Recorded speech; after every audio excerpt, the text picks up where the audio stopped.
The desperate deal. The eviction notice crumpled in Sophia Chen's trembling fingers as she stared at the number that would haunt her dreams. $180,000.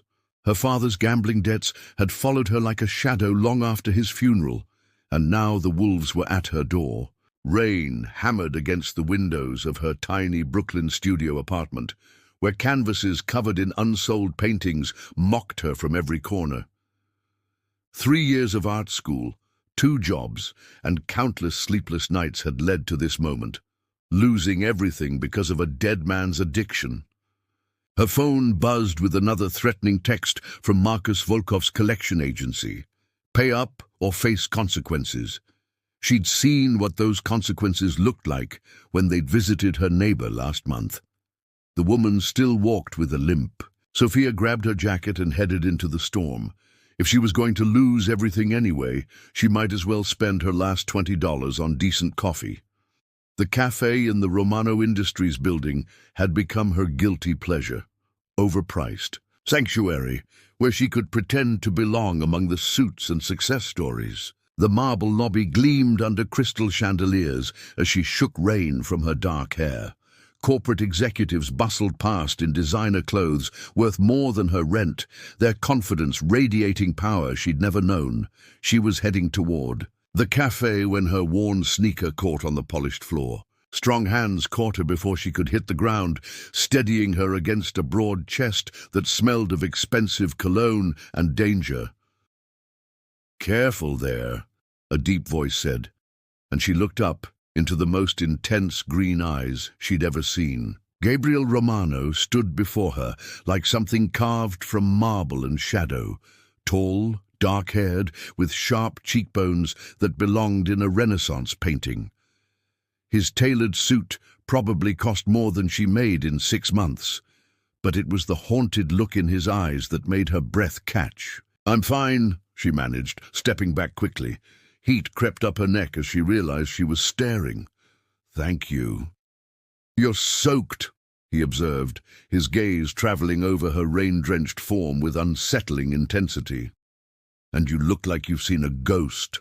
"Just having the worst day of my life," she said with bitter honesty. "Nothing a stranger needs to worry about." Something flickered across his features. Recognition, perhaps, or understanding. "Gabriel Romano," he said, extending his hand. Her stomach dropped. This was the Gabriel Romano, heir to the Romano Empire, whose face graced magazine covers and business journals. "Sophia Chen," she whispered, her hand lost in his warm grip. "The artist," he said, surprising her. "You come here often. I've seen your sketches." Heat flooded her cheeks. She'd been drawing in the cafe for months, never realizing she'd been observed. "You don't seem like the type to notice struggling artists." "I notice everything," he said simply. "Especially people who look as desperate as I feel." The admission hung between them, raw and unexpected. In his perfectly pressed suit and commanding presence, Gabriel Romano looked like a man who had everything. But his eyes told a different story. "Mr. Romano," his assistant appeared at his elbow, tablet in hand. "Your 3 o'clock is waiting." "Cancel it," Gabriel said, never taking his eyes off Sophia, "and clear my schedule for the next hour." The assistant's eyebrows shot up, but he nodded and retreated. Gabriel gestured toward the cafe. "Coffee? You look like you could use something stronger, but it's barely noon." Against her better judgment, Sophia found herself following him to a corner table. The cafe buzzed with low conversations and the hiss of espresso machines, but she felt isolated in their private bubble of tension. "So," Gabriel said, settling across from her with fluid grace, "what's the worst day of your life look like?" She almost laughed at the absurdity of confessing to a billionaire. "My father left me with debts that could kill me. Literally, the kind of people who come after family members don't ask nicely." His jaw tightened. "How much? Why does it matter?" "Because," he said, leaning forward with predatory intensity, "I might have a solution that benefits us both." Sophia's pulse quickened. Nothing good ever started with words like those. What kind of solution? Gabriel was quiet for a long moment, studying her face with the calculating gaze of a man who built empires. When he spoke, his voice was low and rough. I need a wife, she blinked. Excuse me? My grandfather's will stipulates that I must be married before my 30th birthday to inherit full control of Romano Industries. I turn 30 in exactly 3 weeks. His fingers drummed against the table. The woman I'd planned to marry decided she preferred my stepmother's payoff to my ring. That's... Sophia struggled for words. Insane. Desperate times, he said with dark humor. Your debt problem, my inheritance problem. We could solve both. The proposal hit her like a physical blow. Marriage to a stranger, even temporarily, went against everything she believed about love and commitment. But the alternative was Marcus Volkov's men and consequences she couldn't survive. What exactly are you suggesting? She asked carefully. A business arrangement, marriage in name only for 6 months, long enough to satisfy the will's requirements and establish my position. In exchange, I pay your debts and provide you with enough money to start over anywhere you choose. Thunder crashed overhead, making her jump. How much money? 200,000, plus living expenses.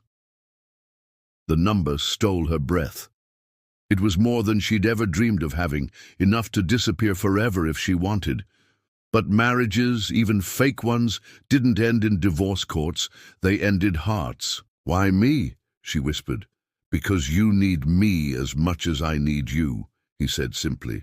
Because you're beautiful enough to be believable, but not connected enough to complicate things. And because something tells me you're strong enough to handle what comes next. A dream. What comes next? Gabriel's expression darkened. My stepmother Victoria will do everything in her considerable power to destroy you.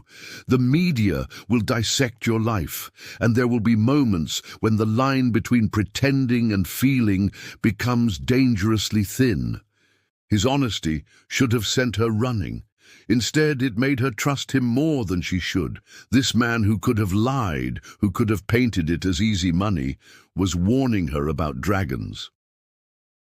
I need time to think, she said. You have until tomorrow. He pulled a business card from his jacket. My private number. Call me with your answer. As he stood to leave, she caught his wrist. Why are you trusting me with this? You barely know me. Gabriel looked down at her small hand on his arm, and for a moment his mask slipped. She saw loneliness there, bone-deep and familiar. Because, he said quietly, sometimes the best partnerships are built on mutual destruction. He left her sitting in the cafe with his card burning a hole in her palm and a decision that would change everything. Outside, the storm raged on, but inside her chest, something even more dangerous had begun to grow. Hope. Shadows of the past. Detective Ramon Hayes pulled his coat tighter against the October wind as he studied the crime scene photos spread across his desk. 3 corporate executives, all connected to Sterling Industries, all dead under mysterious circumstances within the past month.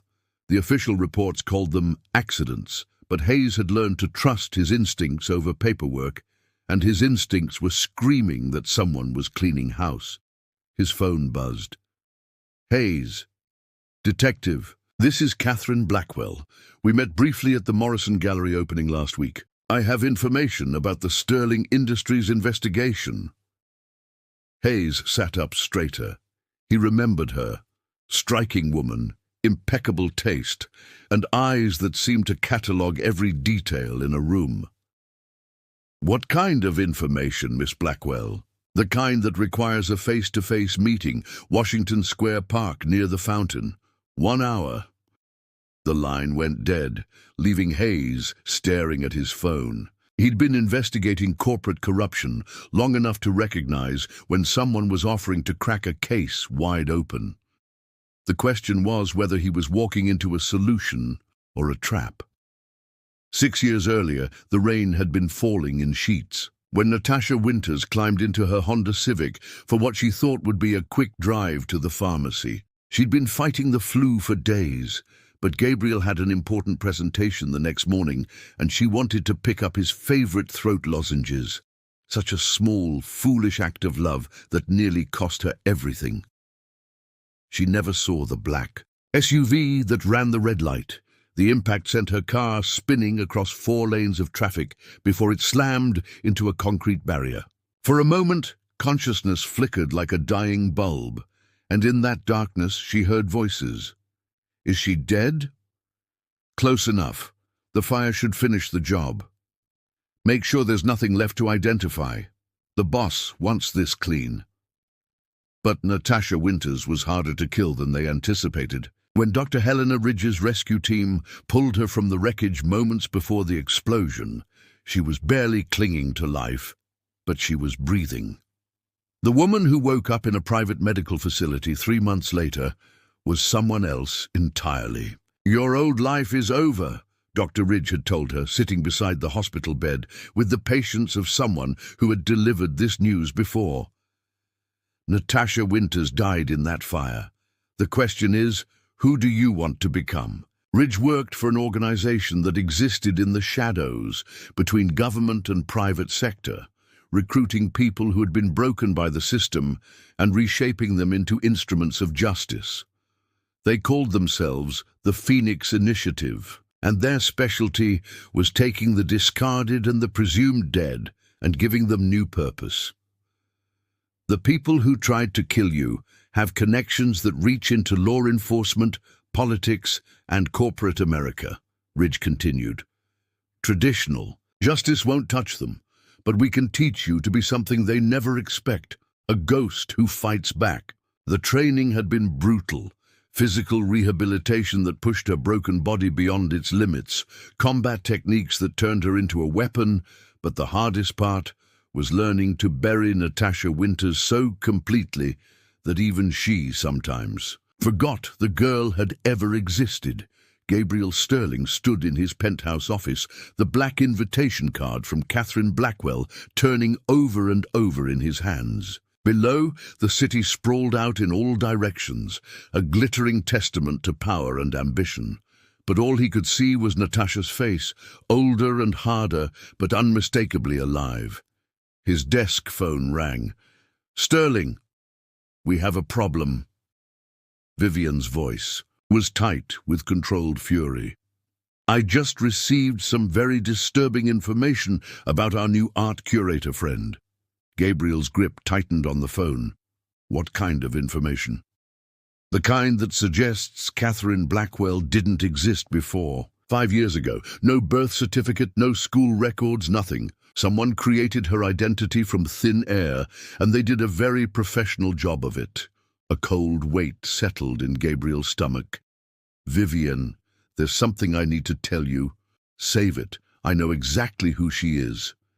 Vivian's voice dropped to a whisper. "The question is, do you know why she's really here?" Detective Hayes found Catherine Blackwell sitting on a bench near the fountain, feeding pigeons from a small bag of breadcrumbs.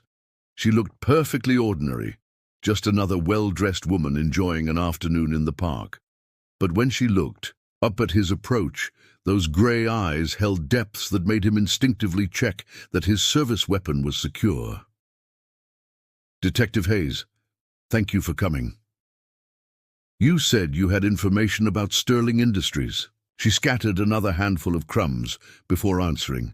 "Gabriel Sterling has been laundering money for arms dealers operating in Eastern Europe. The 3 executives who died recently, they were getting ready to expose him to federal authorities." Hayes felt his pulse quicken. "You have proof?" "I have everything." She handed him a small flash drive. "Bank records, communication logs, shipping manifests. Enough to put Sterling away for life." "Why are you giving me this? What's your connection to Sterling?" Catherine stood, brushing crumbs from her coat. "Let's just say I have a personal interest in seeing justice done." She paused, studying his face. Tell me, detective, do you believe people can change? That someone who was once innocent can become something darker when the world shows them its true face? Before Hayes could answer, she was walking away, leaving him alone with questions that felt more dangerous than any evidence she'd given him. That evening, Vivian Cross Sterling sat in her private study, reviewing files that officially didn't exist. Her father's organization had been tracking the Phoenix Initiative for years, trying to identify their operatives and eliminate them before they could cause damage. Vincent Moreau hadn't built his empire by leaving loose ends untied. The photograph in front of her showed a young woman with bright eyes and an easy smile, standing next to Gabriel Sterling at some college function. Below it was a medical examiner's report declaring Natasha Winters dead, followed by a series of surveillance photos showing the same woman emerging from a private medical facility months later with a different face and a new identity. Vivian's phone buzzed with a text message. "The Phoenix has landed, initiating containment protocol." She smiled, but there was no warmth in it. Gabriel thought he was the one with secrets, but he had no idea how deep the deception ran. The car accident 6 years ago hadn't been random. It had been a test, designed to see if the Phoenix Initiative would recruit Natasha Winters. And now that test was paying dividends. Vivian had married Gabriel Sterling for many reasons. His connections, his resources, his potential usefulness to her father's organization. But mostly she had married him because Vincent Moreau had known that someday Natasha Winters would come back from the dead seeking revenge. And when she did, they would be ready. The web unravels. The private viewing at Catherine Blackwell's gallery felt like stepping into a mausoleum.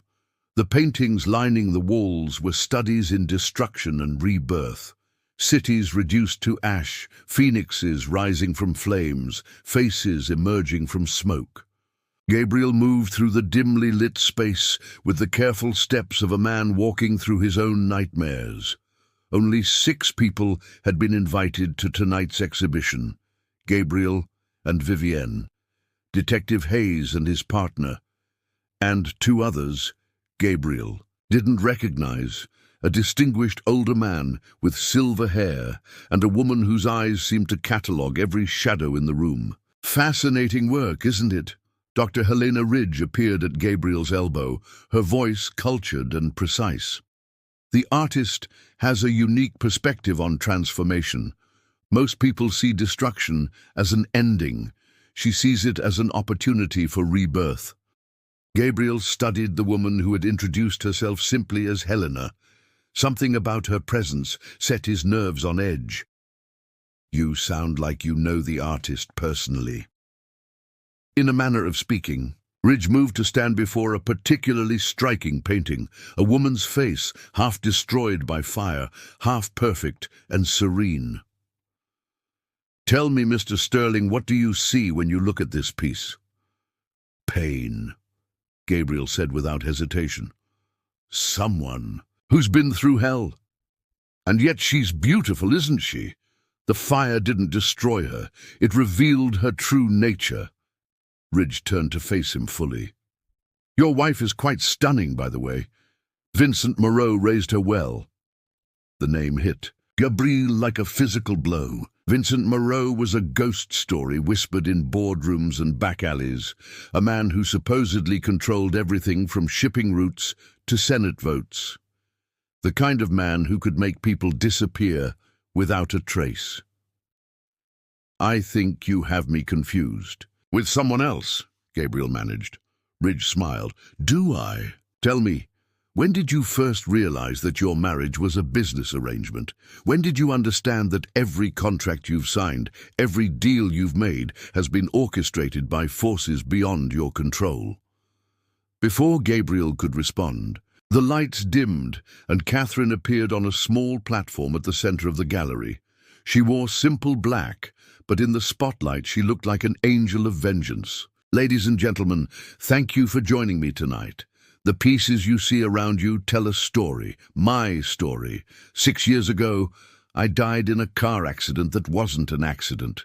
I was reborn in a place that doesn't officially exist, trained by people who understand that sometimes the system fails so completely that it needs to be burned down and rebuilt from scratch. Gabriel's heart hammered against his ribs. Around the room, he could see other reactions. Detective Hayes reaching for his weapon, Vivian's face going perfectly blank. The silver-haired man, who could only be Vincent Moreau, watching everything, with the detached interest of a scientist observing an experiment. "My name is Natasha Winters," she continued, "and I'm here to expose a network of corruption that reaches from corporate boardrooms to the highest levels of government. Gabriel Sterling, the man I once loved, has been a puppet in this network for 5 years. Vivian Cross Sterling, the woman who married him, is the daughter of one of the most dangerous criminals in the country. And Detective Hayes, whom I've been feeding information for weeks, is about to make the arrests that will bring this entire house of cards crashing down." The gallery erupted into chaos. Detective Hayes shouted commands to his partner while drawing his service weapon. Vincent Moreau moved with surprising speed for a man his age, producing a gun from inside his jacket. But it was Vivian who shocked. Gabriel the most. The polished socialite he'd married transformed instantly into something cold and deadly, a knife appearing in her hand as if by magic. "You always were too emotional, Natasha," Vivian said, her voice carrying none of its usual warmth. "Father told me this day would come. The Phoenix Initiative loves their dramatic revelations, but they never think through the endgame." "Doctor." Ridge stepped between Natasha and the Moreaus, her own weapon drawn. "Actually, we think through everything. The building is surrounded, your escape routes have been cut off, and Gabriel—" She looked directly at him. "You have a choice to make. Stand with the people who used you, or stand with the woman who loved you enough to spend 6 years planning your salvation." Gabriel looked around the room, at Vivian, who had never been his wife so much as his handler, at Vincent Moreau, who had orchestrated his life like a chess game, at Detective Hayes, who was trying to maintain law and order in a situation that had moved far beyond legal boundaries, and finally at Natasha, who had died for him once and been reborn as something fierce and dangerous and still, somehow beautiful. "The arms deals," he said quietly. "The weapons shipments to Eastern Europe. You made me think I was saving my company, but I was really funding your operations, wasn't I?" Vincent Moreau's smile was cold as winter. "Every bullet, every bomb, every piece of military hardware sold to rebel groups and terrorist organizations. Your signature is on all of it, Gabriel. Even if you walk out of here tonight, you'll spend the rest of your life in federal prison. Unless," Vivian added sweetly, "you do exactly what we tell you to do. Kill Natasha, kill Dr. Ridge, help us clean up this mess, and we'll make sure you disappear somewhere tropical instead of somewhere federal." The weight of the gun that Dr. Ridge placed in Gabriel's hand felt heavier than all the guilt he'd carried for the past 5 years. Everyone in the room was looking at him, the puppet who had suddenly been handed the strings to his own fate. 6 years ago," he said, looking directly at Natasha, "I thought I lost everything that mattered. I made compromises, signed contracts, married a woman I didn't love, all because I thought the girl who held my heart was dead."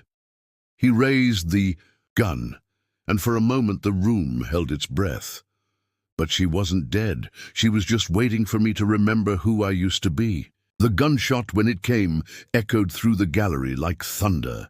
Vincent Moreau staggered backward, clutching his shoulder, his own weapon clattering to the floor. Gabriel kept the gun trained on him, while Detective Hayes moved to secure the wounded man. "I choose her," Gabriel said simply. "I choose the woman who burned her old life to ash and became something strong enough to save us both." But even as the handcuffs clicked around Vincent Moreau's wrists, Gabriel could see that Vivian had vanished into the shadows, taking with her secrets that would make their victory feel hollow for years to come. blood and betrayal. The safe house in Brooklyn felt like a tomb at 3 in the morning. Gabriel sat by the window, watching the empty street below, while Natasha cleaned the cuts on Dr. Ridge's arms, souvenirs from their hasty escape through the gallery's back exit when Vincent Moreau's backup team had arrived. Detective Hayes paced the small living room like a caged animal, his phone pressed to his ear as he tried to coordinate with federal agents who seemed more interested in covering up the scandal than pursuing justice. "They're shutting us down," Hayes said, ending another fruitless call. "My captain says the evidence on that flash drive is inadmissible, something about improper collection methods and national security concerns." Dr. Ridge looked up from her bandaged arms. "Vincent Moreau has been building his network for 30 years. You don't dismantle that kind of power structure with a single arrest. His people are everywhere. Police departments, federal agencies, corporate boards. They're already working to discredit everything we've uncovered." "Which means Vivian is still out there," Natasha said, her voice flat with exhaustion. "And she won't stop until we're all dead." Gabriel turned from the window. "There's something you need to know about Vivian. Something I should have told you years ago." He took a shaky breath. "She didn't just marry me for the business connections. She knew about Emma." The temperature in the room seemed to drop 10 degrees. Natasha went perfectly still. "Your sister Emma, the one who died in that skiing accident in Colorado?" "It wasn't an accident." Gabriel's voice cracked. "Emma had been asking questions about my business dealings. She'd figured out that the Sterling Industries charitable foundation was being used to launder money. She was going to go to the FBI. Dr. Ridge leaned forward. "When did she die?" 2 years ago, right after Vivian and I got engaged." Gabriel couldn't meet anyone's eyes. "Emma called me the night before she left for Colorado. She said she'd found something that would destroy the family name, but that she had to do what was right. I thought she was being dramatic. I told her to enjoy her vacation, and we'd talk when she got back." "Jesus," Detective Hayes muttered. "How many people has this organization killed?" Before anyone could answer, the lights went out. In the darkness, Gabriel heard the whisper of movement, the soft click of a suppressor being attached to a weapon. Dr. Ridge's hand found his shoulder, pushing him down behind the couch, just as the first window exploded inward. "Marcus Webb," Ridge hissed in his ear. "Moreau's personal cleaner. If he's here, it means they've decided to tie up all the loose ends." Muzzle flashes lit up the room like lightning as Detective Hayes returned fire from behind an overturned table. Gabriel could see Natasha moving through the chaos with deadly grace, a knife in each hand, as she worked her way toward the kitchen where the shots were coming from. "Webb," she called out. "Still doing Vincent's dirty work? I thought you'd have more self-respect by now." A man's voice answered from the darkness, cultured and calm despite the gunfight. "Hello, Phoenix. The boss sends his regards. He's very disappointed that you've chosen to make this personal." "It was always personal," Natasha replied. "The moment he put my picture on his kill list, it became personal." Gabriel heard movement on the stairs. More than one person moving with military precision.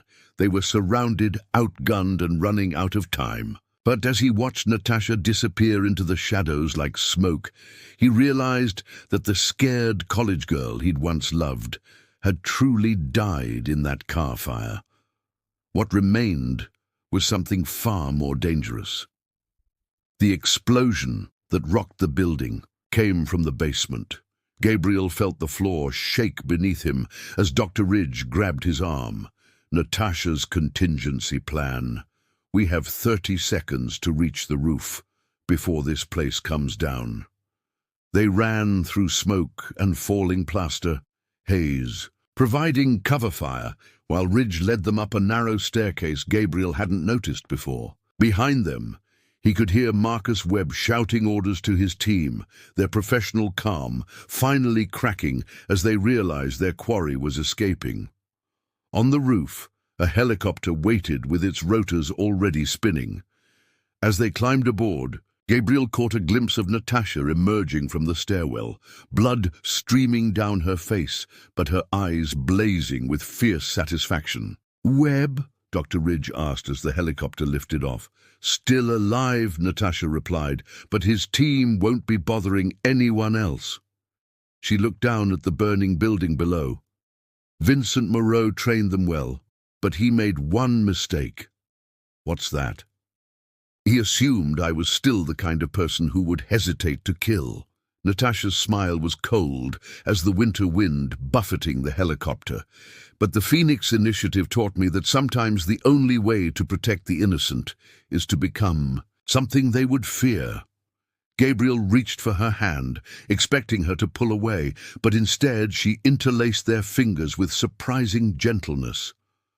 "I'm not the girl you fell in love with," she said quietly, her words barely audible over the rotor noise. "That girl died 6 years ago. The woman sitting next to you has done things that would make you sick. I've killed people, Gabriel, not in self-defense, not in the heat of battle, but cold, calculated executions of people who deserved to die, but would never face justice any other way." Gabriel squeezed her hand tighter. "The man you fell in love with helped fund terrorist organizations and looked the other way while innocent people died for profit. We've both made compromises with darkness. The question is whether we can find our way back to the light together." Dr. Ridge's voice cut through their conversation. "Hate to interrupt this touching reunion, but we have a problem. Vivian Cross isn't just Vincent's daughter. She's been running her own operation parallel to his. While we were focused on bringing down the old man, she's been consolidating power. The Phoenix Initiative has been tracking her movements, and she's planning something that will make her father's crimes look like petty theft." "What kind of something?"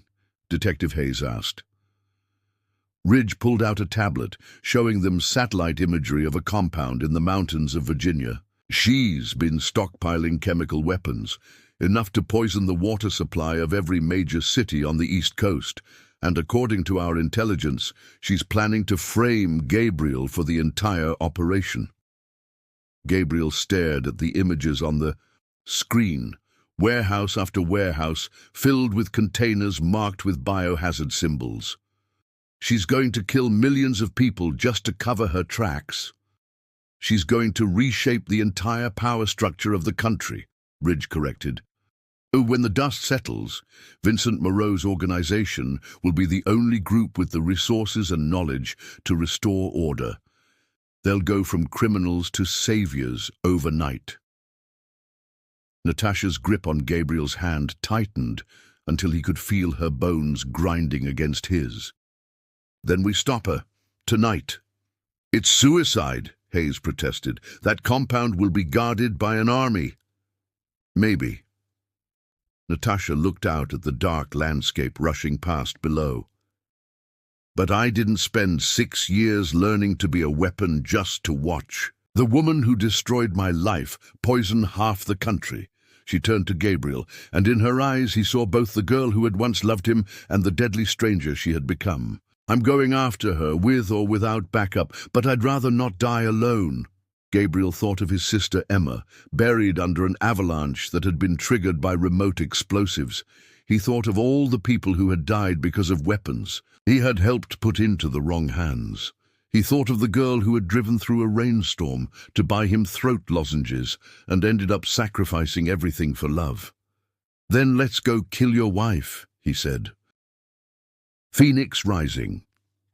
The Virginia mountains stood like silent sentinels against the pre-dawn sky as Gabriel Sterling crouched behind a fallen log, watching the compound through high-powered binoculars. 12 hours had passed since they'd discovered Vivian's plan, and in that time, Dr. Ridge had assembled a strike team of Phoenix Initiative operatives, men and women who, like Natasha, had been broken by the system and rebuilt as something harder and more dangerous. "Motion sensors are down," came a voice through Gabriel's earpiece. "You have a 15-minute window before the backup systems come online." Beside him, Natasha checked her weapons one final time: a pistol, 3 knives, and a set of lockpicks that she handled with the familiarity of a pianist touching keys. She wore all black, her face painted with camouflage stripes that made her look like a creature from nightmares. "Remember the plan," she said quietly. "I go for the chemical weapons storage. You find Vivian and keep her busy until I can neutralize the threat. Dr. Ridge and her team handle perimeter security." Gabriel nodded, though his mouth was dry as sand. 3 months of intensive training with the Phoenix Initiative had taught him how to handle weapons and move without making noise, but he still felt like a businessman playing soldier. What if she's not here? What if this is another trap? Then we adapt. Natasha's smile was sharp as a blade. "But she's here, Gabriel. I can feel her presence like a cancer in the air. This ends tonight, one way or another." They moved through the forest, with the silence of hunting cats, covering the half-mile to the compound's outer fence in minutes. Gabriel watched in fascination as Natasha defeated the electronic locks with tools that belonged in a spy movie, her fingers dancing over the security panel with practiced precision. The first guard never knew what hit him. Natasha emerged from his blind spot like smoke, her knife finding the gap between his helmet and body armor with surgical accuracy. He dropped without a sound, his radio crackling with routine check-ins that would go unanswered for exactly 14 more minutes. Inside the compound, the warehouses loomed like metal mountains against the star-filled sky. Gabriel could see figures moving between the buildings. Too many guards for a simple storage facility, all of them carrying military-grade weapons. Whatever Vivienne was planning, she had the resources of a small army behind her. "Chemical storage is in Building C," Dr. Ridge's voice whispered through their earpieces. "Infrared shows approximately 30 hostiles between you and the target. Be advised, we're detecting electronic signatures consistent with automated defense systems." Gabriel felt his heart hammer against his ribs as they approached the main complex. This was insanity, a suicide mission disguised as a rescue operation. But as he watched Natasha move through the shadows ahead of him, he realized that somewhere along the way he had stopped caring about his own survival. All that mattered was stopping Vivian before she could poison millions of innocent people. The explosion that rocked Building A lit up the night sky like an artificial sunrise. Gabriel hit the ground as debris rained down around them, his ears ringing from the blast. When he looked up, he saw Dr. Ridge's strike team moving through the chaos, their weapons spitting fire as they engaged Vincent Moreau's remaining security forces. "Go!" Natasha shouted over the gunfire. "This is our window!" They ran across the open courtyard, using the smoke and confusion as cover. Gabriel could hear bullets whistling past his head, could smell the acrid scent of burning chemicals and cordite. But somehow they made it to Building C intact, Natasha's lockpicks making quick work of the heavy security door. Inside, the warehouse was a maze of shipping containers and chemical storage tanks, all of them labeled with symbols that made Gabriel's blood run cold. Sarin gas, VX nerve agent, weaponized anthrax, enough biological and chemical weapons to turn the eastern seaboard into a wasteland. Impressive, isn't it? Vivian's voice echoed through the warehouse, coming from hidden speakers throughout the building. 5 years of careful planning, patient accumulation of resources. Do you have any idea how difficult it is to acquire military-grade chemical weapons without anyone noticing? Gabriel spun around, trying to locate the source of her voice, but the acoustics made it impossible to pinpoint her location. "Vivienne, it's over. The FBI knows about the weapons, about your father's organization. Surrender now, and maybe—" Her laughter cut him off, cold and sharp as winter wind. "Surrender? Oh, my dear deluded husband, you still don't understand what's happening here, do you?" The lights came up suddenly, harsh fluorescence that banished every shadow. This was never about the weapons. This was about drawing Natasha Winters out of hiding so I could kill her properly this time. The chemical containers around them began to hiss, releasing clouds of pale yellow gas that made Gabriel's eyes water immediately. He fumbled for the gas mask Dr. Ridge had given him, but his hands were shaking too badly to get the strap secured. Chlorine gas, Vivian's voice continued conversationally. Not immediately fatal in small doses, but it will make you sluggish, disoriented, perfect for what comes next. Through the thickening haze, Gabriel saw movement, armed figures emerging. From behind the storage containers, their faces hidden behind full-face respirators. But it was the figure walking calmly through the poison fog that made his heart stop. Vivian Cross-Sterling looked nothing like the polished socialite he had married. Gone were the designer dresses and perfect makeup, replaced by military fatigues and combat gear that made her look like a soldier from some dystopian future. In her hands, she carried a weapon Gabriel didn't recognize, something that hummed with electronic menace.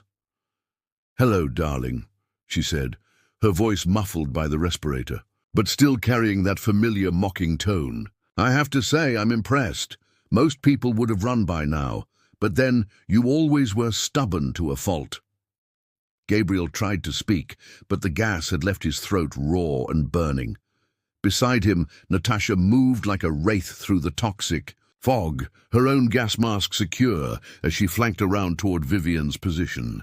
"Don't bother trying to be sneaky, Natasha," Vivian called out.